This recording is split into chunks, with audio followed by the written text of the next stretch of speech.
I have a belief that my art lives beyond me once I release it into the world. And every different opinion about that art only makes the art grow stronger. And I'm not trying to convince anyone of any particular thing when I put work out there. Welcome to the SheClicks Women in Photography podcast. I'm Angela Nicholson, and I'm the founder of SheClicks, which is a community for female photographers. In these podcasts, I talk to women in the photographic industry to hear about their experiences, what drives them, and how they got to where they are now. Our guest today is Brooke Shaden, a conceptual photographer and a true visual storyteller who frequently includes herself in her images and aims to destigmatize grief with often dark yet whimsical images. Hi Brooke, thanks so much for joining me today on the SheClicks Women in Photography podcast. Oh, thank you. I'm so excited. Oh, that's great. It's really nice. So I know you started with writing and then you moved to filmmaking and then you moved to photography. Was that an entirely creative decision or was there a commercial aspect involved as well? It was definitely nothing to do with commercial. I was thinking purely creatively, and it was really a necessity, I would say, if anything. It was much more the need to create in general, and then realizing that the way that I like to create was evolving. And so when I went from writing to filmmaking, it was actually spurred on by this feeling like, oh, I'm actually good at something. Like I could make films and maybe I could be good at that. And I was kind of chasing that desire, that need to be good at something. And so I went on to filmmaking. I wasn't actually that good at it, but I was better than other things. And then I moved on to photography. And again, that was just a necessity move because I really discovered that I didn't like making films as much as I thought I would because I don't like working with other people. So when I moved on to photography, it was more so I need to do stuff by myself. I need to have full control. I just need that feeling like I'm making a step forward in a way that feels good. And so that's why I did it. It was purely just creatively driven and the desire to do something that I can have control over.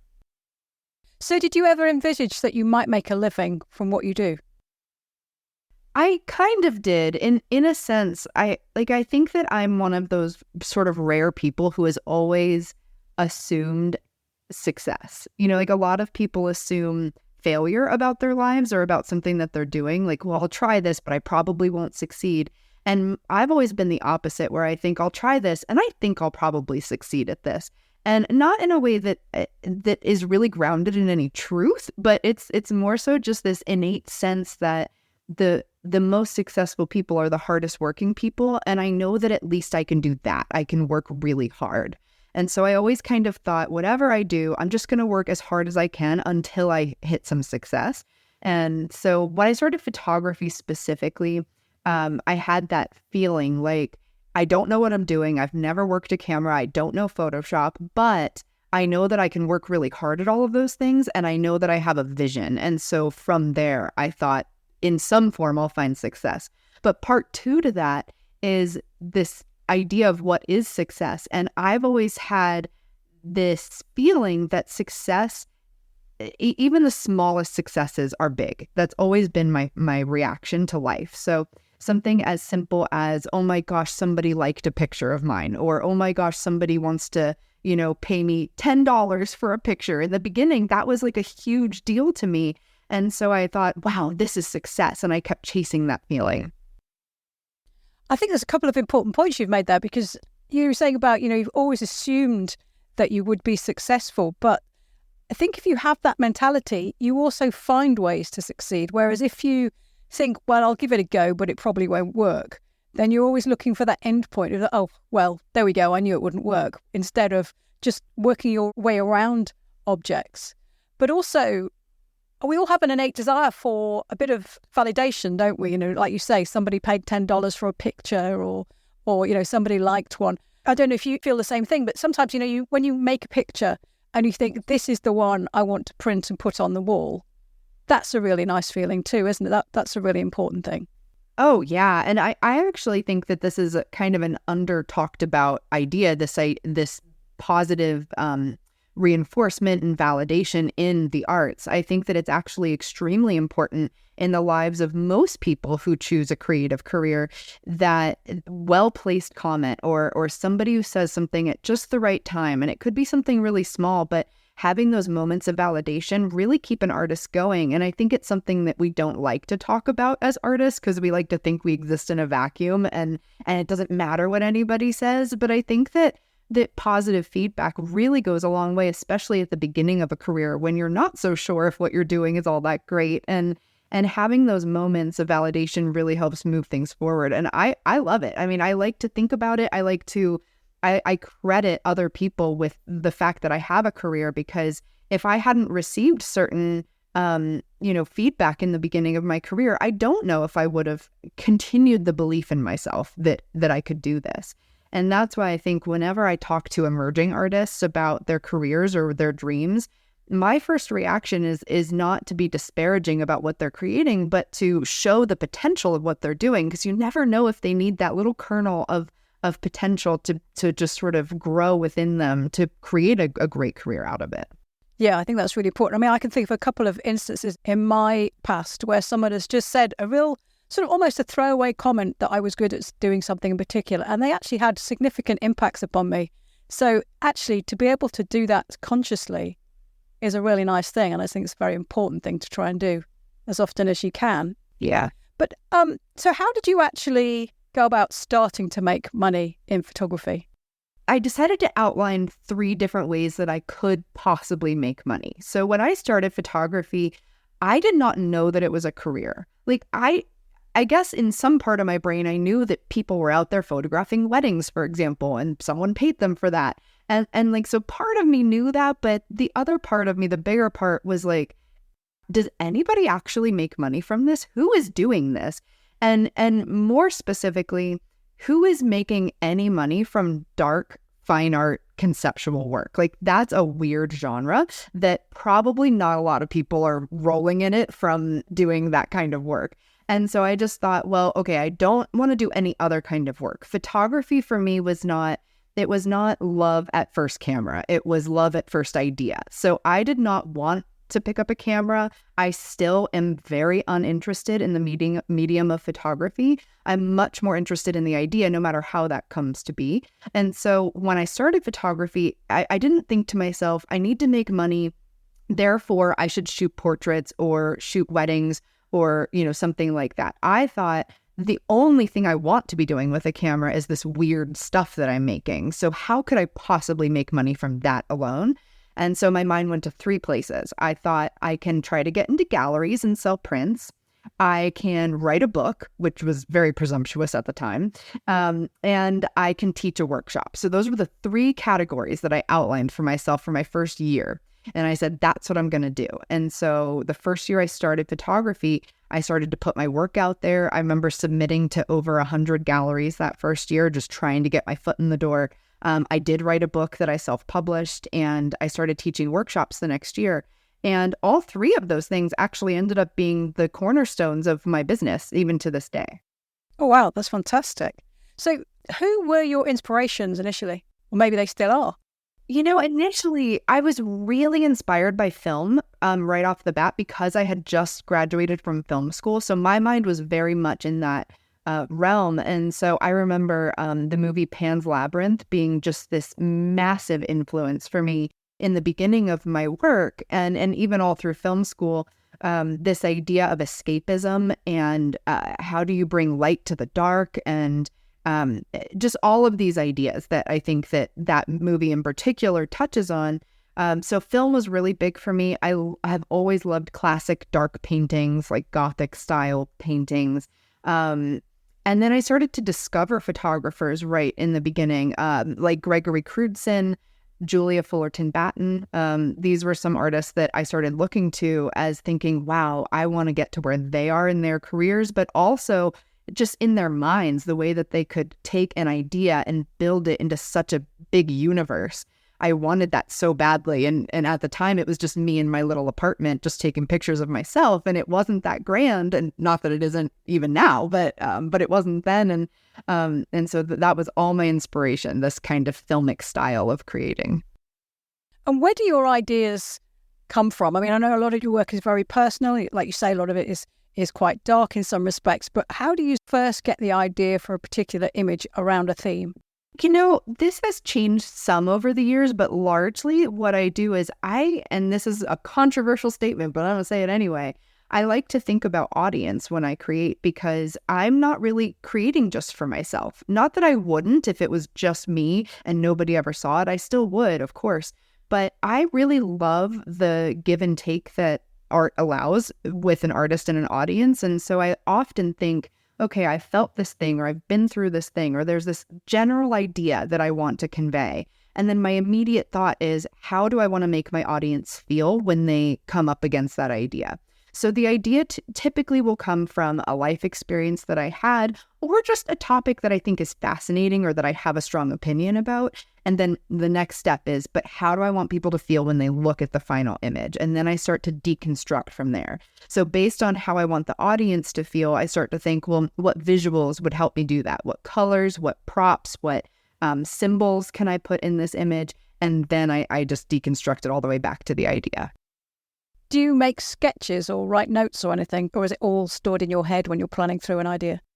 I do both. It depends. I forget a lot of things. So usually I have a very, very long list of notes in my phone and on my computer that is just endless with ideas. So I tend to write out the idea. And I used to do a lot more sketching, but honestly, it was so pointless because nobody could tell what the sketch was, and I could barely tell what I was trying to convey. So usually I just write it out. It works a lot better like that. But I do plan everything in advance. So I'm not the type of artist to grab a camera and see what inspires me or to see what happens to catch my eye that day. I always know once my camera's set up, it's because I know the pose, the colors, the props, the composition, every bit of it. I know already at that point. So if you go out for a walk in the woods, do you take a camera with you, or do you go out and you just experience your walk, and if you see something, you might come back to it for a photograph? Yeah, I never have a camera. Like, it's a big joke with all my friends because I'm like the photographer least likely to have a camera on me. I don't like having a camera on me. I think it's distracting. I go on a hike every day, and I tend to have an audiobook playing, and I'm just looking for what looks interesting, what looks like a good spot. And I'll take a picture with my phone to remember where I was, but then I go back later with a camera. And there's just no point for me. Usually if I'm on a hike, it's either because I'm exercising or it's because it's beautiful outside. But if it's beautiful outside, it's not good for photography. Like, it's bright, it's sunny. I'm not going to take a good picture anyway. So there's no point. So yeah, I never have a camera, which really kills me when there's a great stormy sky out or something. I can never capture it. But yeah, so not for me. Fair enough. As we said, some of the photographs that you make, they're about very painful aspects of life. I can see that would be, or can be, very cathartic, but how do you manage your emotions during the process of producing that artwork? Yeah, it's funny you ask that because I just recently shared my photography for the first time with my therapist, who thought it was very eye-opening to see that work because she had not seen it in the a year and a half we've been working together. And she asked the same question. And I said, to her and to you, that I really don't create anything until I've processed the thing that I'm creating about. And so once I'm in the thick of it, where I'm making the work, I'm thinking less about the emotions of it and more about how I can convey those emotions to somebody else. And it creates this removal, which I think is really important for me personally in my way of processing grief, which is to have this process where you think about the thing that happened, you've really thought through every aspect of it, and in the end, you're restoring the experience that you had for yourself and for others. And I think that the process of restoring an event in your life is immensely helpful to figure out how you want to think back on that event that occurred, what lessons you want to have learned from that experience. And once you've done that, then I find it so much easier to create with real clarity, where you can properly express the thing that you're trying to express. I'm very interested and concerned when I create that I'm not trying to create work that traumatizes somebody else. I'm not trying to create work that triggers somebody else. I'm trying to create work that allows another person to have a cathartic experience like I did in the processing of that idea.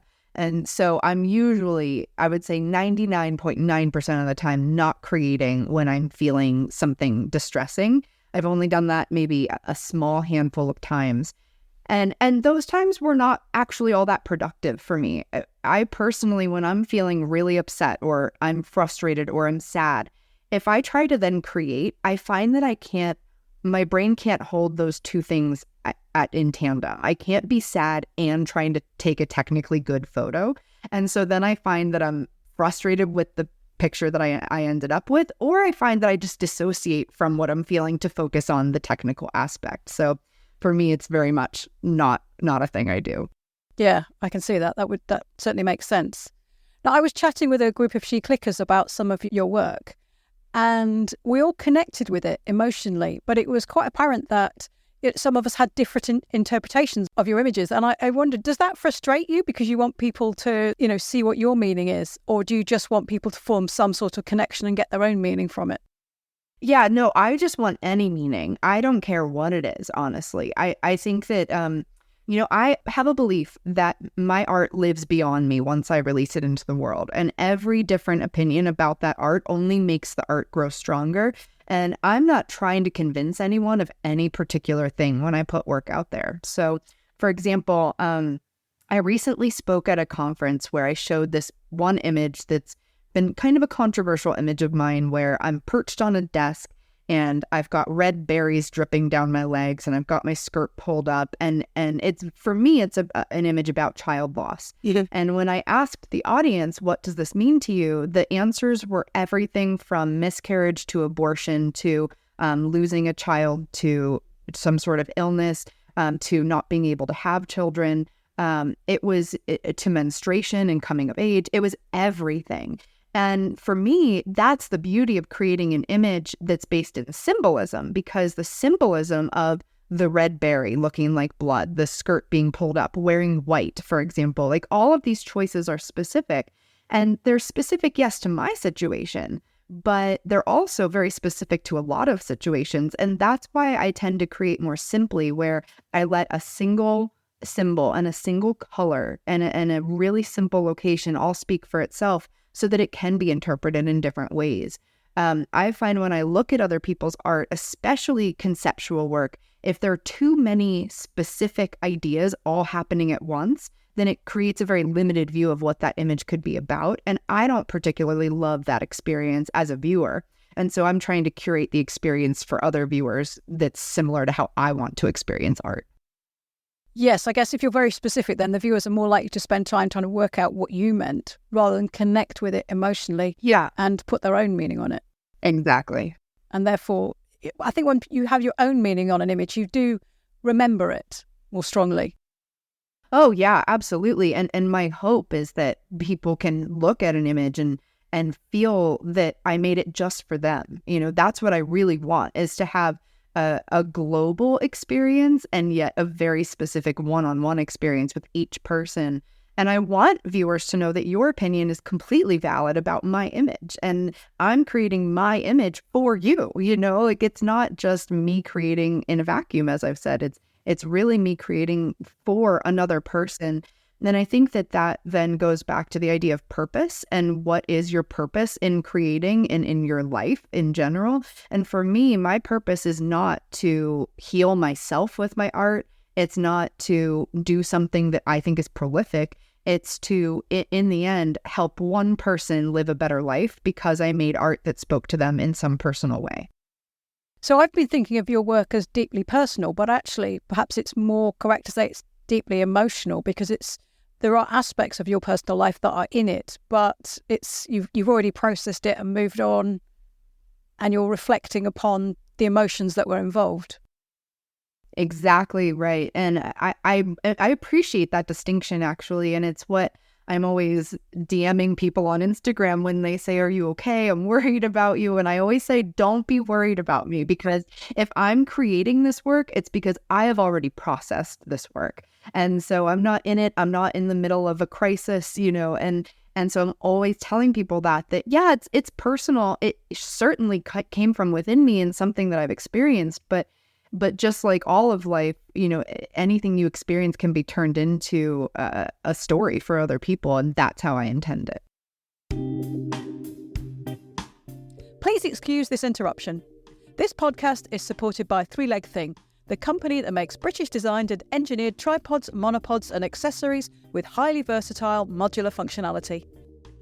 These high-quality products help photographers of all shapes, sizes, ages, genders and cultures to create amazing photos and video. Okay, let's get back to the show.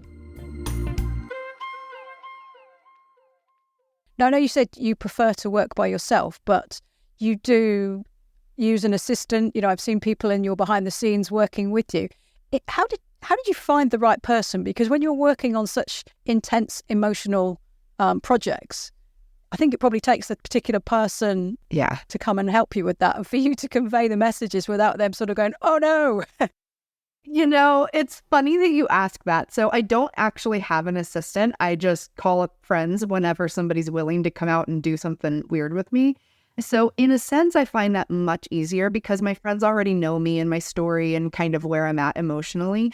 But also, by the time I'm ready to take that picture, I find it a completely joyful experience. So even though it might be a difficult topic, I'm mostly just telling people, hold that, stand there, do this. And we're just having a blast doing it. And so there's actually not a lot of heaviness that comes along with the experience. Mostly we're, like out at a lake, sinking in some mud, trying to not knock my light over into the lake. And, it's always just something ridiculous and fun and funny. And we have such a good time. So it's actually, this is why, not that I'm trying to get on the very controversial topic of AI or anything, but this is why I'm so not interested in having anybody else do any part of my process for me, whether that it's a computer or a person or anything, because I want to be there having every experience possible in the making of that art from start to finish. Like, I want to be out there in the mud and I want to get my hands dirty and I want to be freezing cold in the lake at 5 a.m. and all of that. And so,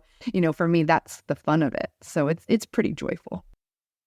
Now, before we started this conversation, I was going to ask you about the commissions that you undertake, because obviously I was thinking about, well, if they're your stories that you normally portray, how do you start working with someone else and how do you make it their image, not yours? But it sounds like because you consider your audience when you're producing work, is that what you channel when you're working on a commission? Yeah, it is. And it's actually, commissions are really interesting for me. I don't do a ton of them because I find that if every single aspect of an image is not on my terms, then I get really bored with it. And so I have to do commissions very selectively. But commissions are interesting because I think about, in the same way I do my own images, I think about what is the central theme that I'm trying to get across.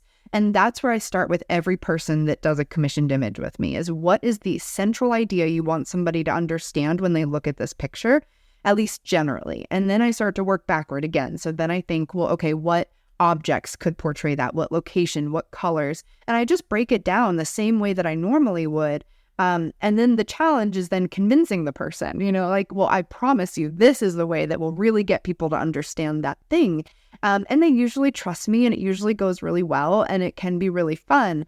But yeah, it's not that different because I find every single emotion in the world, we've all experienced them on some level, maybe not to the degree others have. So if somebody comes to me and says, I've experienced depression and I want to create an image about that. Well, I can't say that I've personally dealt with depression in my life as, something that really sticks with me. But of course, I know what it's like to be deeply, deeply sad and to go through small periods of depression because everybody knows what that's like. And so I can connect to that just the same way that they can connect to my chronic anxiety, for example, that I have. And there's always something that we can connect to. So for me, it's almost still feels like a self-portrait or like it's really mine because I know that feeling and I'm creating how I would normally. And do you tend to appear in those images as well? It depends. Sometimes I get commissioned for book covers, for example, and so then they might give me the freedom to just make it on my own as long as I am approved as the subject of the book, because sometimes it's a specific look. Yeah. It just depends. So sometimes yes, sometimes no. It really depends. But usually if somebody's commissioned me, for example, let's see, I photographed authors before, I photographed bands before. Then, of course, it's important that it's them in the picture. But otherwise, I tend to use myself if they'll let me. It goes much smoother that way. With book covers, do you just get a précis, a summary of the story, or do you get to read the whole book so you can make your own assessment? Usually I just get a summary and they'll say, this is the summary. We're kind of looking for these, elements in the cover, or they won't say anything and they'll just say, what do you think, based on this summary.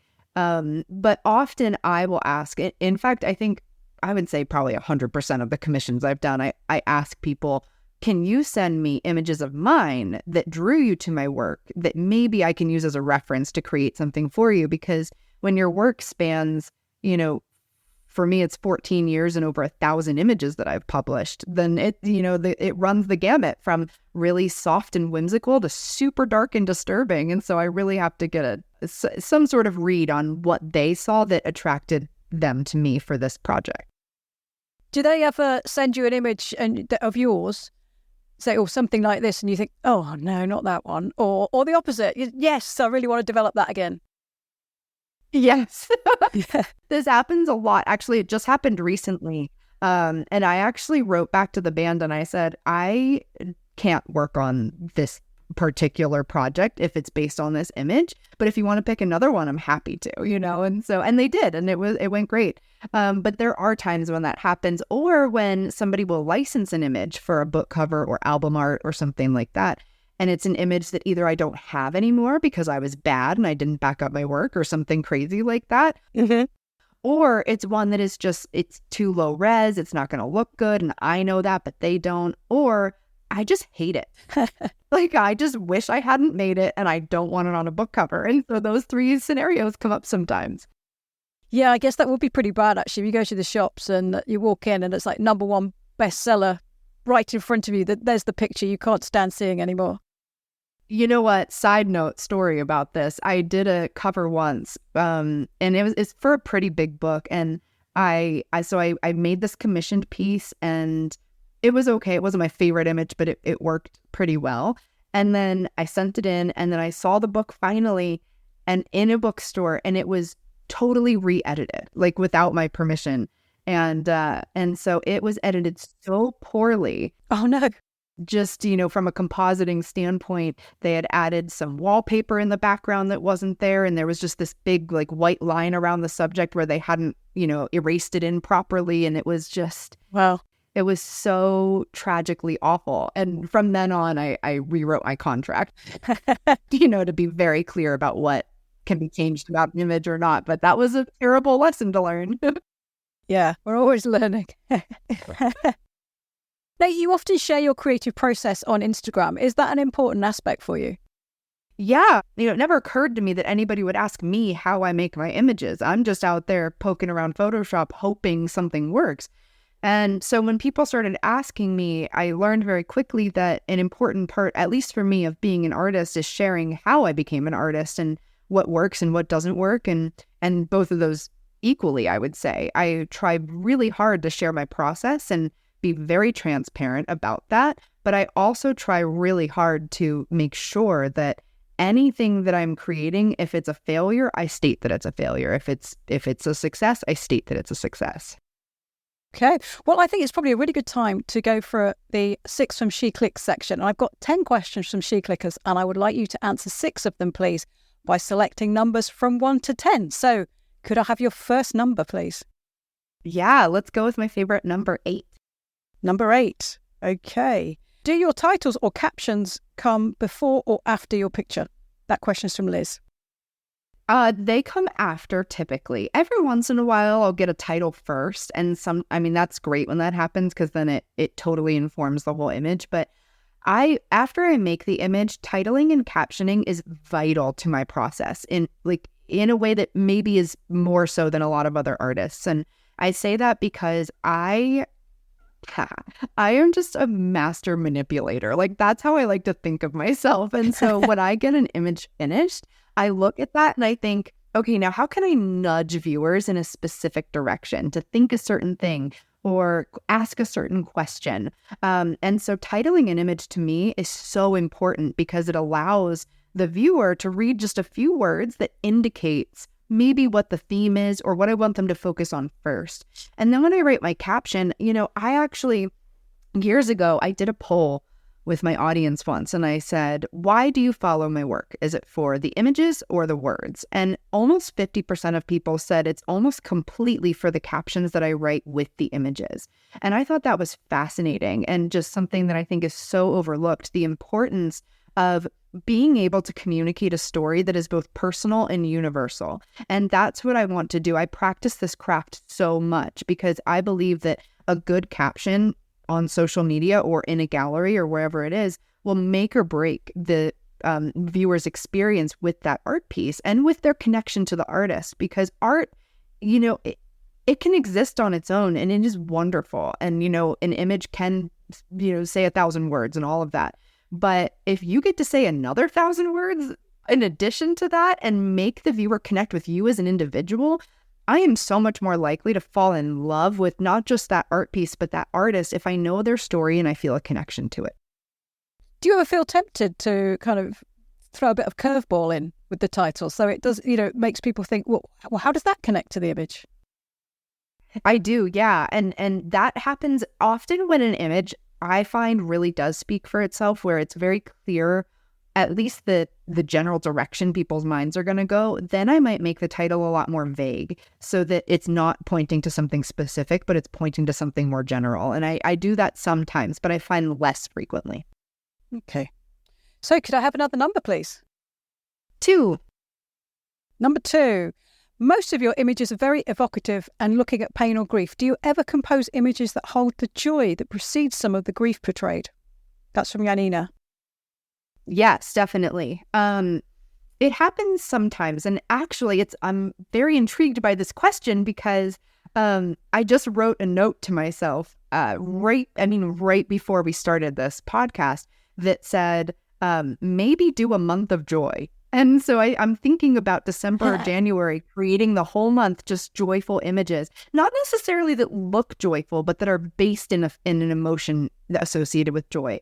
And so every once in a while I will. And I find actually if there's any miscommunication between me and my viewers, I often find that people think that I'm depressed, but I am not. Generally, not that I don't experience a lot of sadness or grief or whatever. I'm a super happy person. And when I create my images, I look at them and I see something positive almost universally across my images, because I look at that and I see perseverance. I see beauty where there was darkness or where there is darkness. And so I think coming up, I want to focus on really pulling more of the brightness out of my images and seeing how people react to that. I'm so curious. I look forward to seeing those images. That sounds really interesting. Hey. So your next number, please. 1. Number 1. Your image is very evocative. Do you always start with the meaning and work from there? Or sometimes you start with an image and fine-tune it to fit the meaning when it becomes apparent? Actually, I do that sometimes, much less frequently. So usually I have the idea, I move forward, I make it, and there we are, and it's very straightforward. But every once in a while, I'll start an image that I think has one meaning, and then once I start editing, I realize either based on the idea just evolving in editing or the edit informing the idea, I will change what the meaning is. And this is where titling comes in really handy, where I can choose a title that nudges it in a certain direction. But there have definitely been times where I've created an image that I think is about one thing, and then I realize just the visuals point to something else. And sometimes that makes it a failure. And sometimes I say, well, that's not what I was going for. I'm going to try again. But every once in a while, I get something where I think, that's better. Like, I think I actually like that better. And we're just going to go for it and pretend like it was always meant to be like that. Why not? While you were speaking there, my mind went to the image with the 2 elk skeletons, because, nobody could have planned that. You just found them and so your idea came. Yeah, exactly. I was very intrigued because I found a badger skeleton in the woods near us. And honestly, my last thought was having a photograph with it. I was a bit freaked out. But your mind went straight to the creative potential, and I really love that image. Oh, thank you. I appreciate that because, it sparked quite a lot of backlash when I released it. And I love that image personally. And I spent weeks and weeks thinking about how I was going to photograph them because I found them.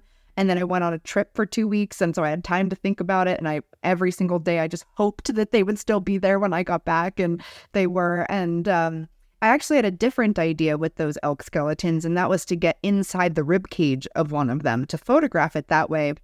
Once I got there, I realized there were simply too many flesh-eating beetles crawling out of those things. Oh, wow. And the rib cage was smaller than I thought it was. And so I thought, I'm not going to try to like break this skeleton and squeeze my body in there. And then in the end, to have all this hair covered in these little beetles, it just was too much. So in the moment, I rethought it. And I realized that they kind of looked like lungs to me. And I thought that was really fascinating. And so I positioned them in a way that sort of put that out there. But I knew that I wanted to be with the skeletons and have it look like a natural part of the evolution of life. And so thank you for bringing that up. How many friends did you have to call before one of them said, yes, I'll come and help you with the elk skeleton photo? You know what? I think I have really good friends because they almost never say no. Like it's amazing to me how willing my friends are to do anything. And I honestly think that, and this is just something that I think is a good life lesson. I think that the more enthusiastic you are about something, I think it's infectious for people. And so, like when I have these ideas, my friends always tell me that like my joy is palpable about it. Like I'm so excited and so hyped up about it. And I think that there's something to be said for that because I think it's more not the thing we're doing, because trust me, my friend Jimmy, who came along to help with that image, she had her gloves on. She squealed the whole time. She was not into it in the same way that I was, but we had a blast and we still talk about it. So I think that's the impetus. Oh, good. Good for her. Okay, so your fourth number, please. Let's go to 9. Number 9. Oh, what makes you reach for the paint or non-photographic interventions? So that's something I've started in the last few years. And that was actually, I started creating mixed media work for a very almost silly reason. And it was because I felt like I had hit a plateau in my career, specifically with galleries and print sales and collectors, where I felt like I had gotten a certain number of print sales and then things leveled out. And so this was actually a creative decision brought on by a business decision, which was, how can I spice things up with my work for collectors and for galleries, and then also expand my creative abilities? So I started to use oil paint. Then I realized that's a fire hazard that I'm not willing to deal with yet. And so I switched to acrylic, and then I moved on to, I started working with clay. I did an entire series of mixed media work where I painted on top of the prints that I made of the photographic work. And in that, I used acrylic paint mixed with dirt and sand from my yard, mixed with hair and feathers and all sorts of found things around where I live. And that was just... It was just an eye-opening experience. I mean, to create in a different way. And so now I'm kind of obsessed with the idea of making an original work, whereas as photographers, we're really relying on reproductions of our work unless you're using, older historic processes in your work. But if it's digital, certainly it's a reproduction. So it was kind of neat to be able to say to my collector base, hey, look, I have now originals to offer you. And it was a good experiment. So I enjoyed it. Yeah, it sounds like lots of fun, actually. Okay, could I have your penultimate number then, please? 5. Okay. This is quite a tough question, actually. It's from Maria. She says she lost her son to suicide 11 months ago, and she hasn't been able to make one picture, although she's often seen images in her head. And she says, how do you create when the pain of grief is so great? That's a great question, and I am so sorry for your loss. It's something that, it's going to be specific for everybody. And for me, at least, I find I'm going to go back to the idea of purpose to answer this question as best as I can. And the reason why I go back to purpose is because I often think when I'm in a rut, when I'm stuck, I'm not creating, I ask myself, what is my purpose in this life? And does my desire to create an image fulfill that purpose that I want my life to have? And then I try to connect those dots. So if you're feeling like you're too in the throes of grief to create yet, then maybe just start the background work of creating. You've got these ideas in your mind, Now start to think, how do you want to affect people with that work? What good do you want to do with that work? How do you want to make people feel? And I find personally that I can't really create in the throes of grief. It's just not healthy for me to do. So I wait until after I've processed it, and that can take a long time. That can take years. It could take decades. It could take months. I don't know. But once I do that, then I just say, how will this affect people? And then that lets me let go of my story a little bit, knowing that I'm able to gift this to somebody else to bring clarity or closure or healing to another person's life. And so perhaps as you're thinking about this idea of creating from a really terrible moment that is now stretching on into your life, how can you take that and give it as a gift to somebody else? And the moment you bring other people into it and say, I'm going to gift this, it becomes a different beast altogether. In my mind, it does. And I think it's really helpful. Okay, thank you. I think that's great advice. I hope that helps, Maria. Okay, your final number then, please. 6. Okay. What is the most transgressive or mentally challenging thing you've done for a photograph? This is from Liz. She says once for drawing, she had to tear up a book, which she really struggled with, but it felt wonderful when she'd done it. So it's only a minor thing, really, but, perhaps when you're taught that they're treasures, tearing up a book seems pretty bad. So have you had anything like that, or maybe more challenging? Yeah, I have. In fact, I'll share something that's about to be challenging and something that was. So the first one is just something kind of silly, but when it comes to overcoming a mental barrier for an image that I did in the first year that I was creating, actually, I had to, I say had like someone was forcing me. I needed to, for my own purposes, create this image where I wanted my head to be upside down in a jar of water. And so I wanted to do that practically because I just thought I could get it all in one shot. And so I remember getting this big sort of jar that I filled with water that was just big enough to fit my head in, like very, very close. And then I did a back bend over my couch to dip my head in upside down into the jar of water while I was holding my remote clicker to click the shot as I was taking the pictures. And it was so challenging. I had somebody sitting on my feet so that I wouldn't flip over completely off of my couch. I remember the second my head went in, just water flooded up my nose, because when you're at that angle, you can't stop water from going in. And I had to do it 2 or 3 times, different dunks in to get the shot. I remember one time everything was out of focus. It was really I find stuff like that where it's very physically demanding. It's hard to get your brain on board to actually move your body to do the thing. And so that's just something funny that I thought of, because that I just remember trying to get my head out and my nose got stuck on the rim of the edge. And oh my gosh. So that was bad. But something to answer this in a slightly different way that's coming in the future is I'm working on this new series, and it's all about, of course, it's based in grief, as most of my work is, but it's about impermanence and love and how we can love without ownership, based on my experience as a foster parent. And so this work, I think, will be the most challenging to date, in that I want to use little objects that my kids left behind accidentally when moving on to a different home in the images. And I think that that's going to be a very difficult process to confront those objects and to, I'm not even there yet, to convince myself that it's okay to use them in art, to make a grander point with those things that maybe should be sacred and not shown off to other people. And so it's something that I'm dealing with and struggling with, and we'll see how it turns out. Yeah. But now you've put it out there that you're planning that. Do you feel that's more of a pressure to do that? Not really. I think that most people forget what other people say, so I'll just go with that assumption.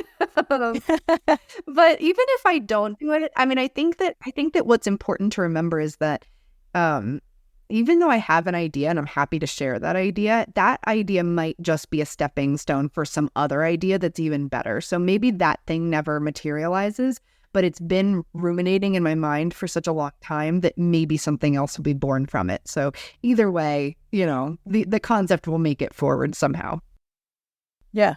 Well, that sounds interesting.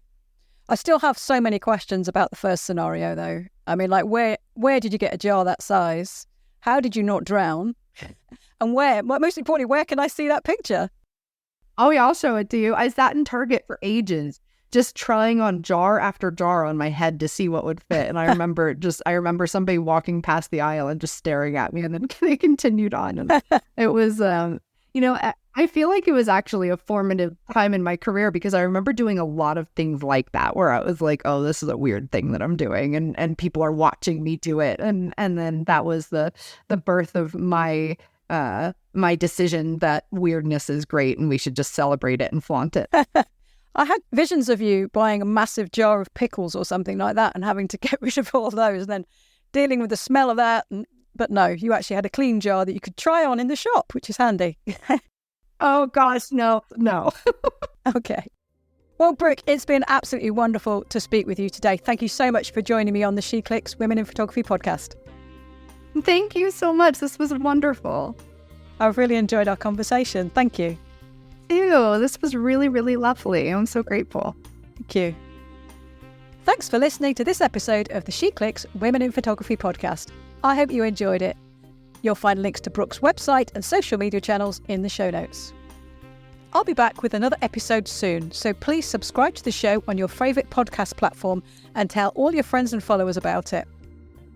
You'll also find SheClicks on Facebook, Twitter, Instagram and YouTube if you search for SheClicksNet. So until next time, enjoy your photography.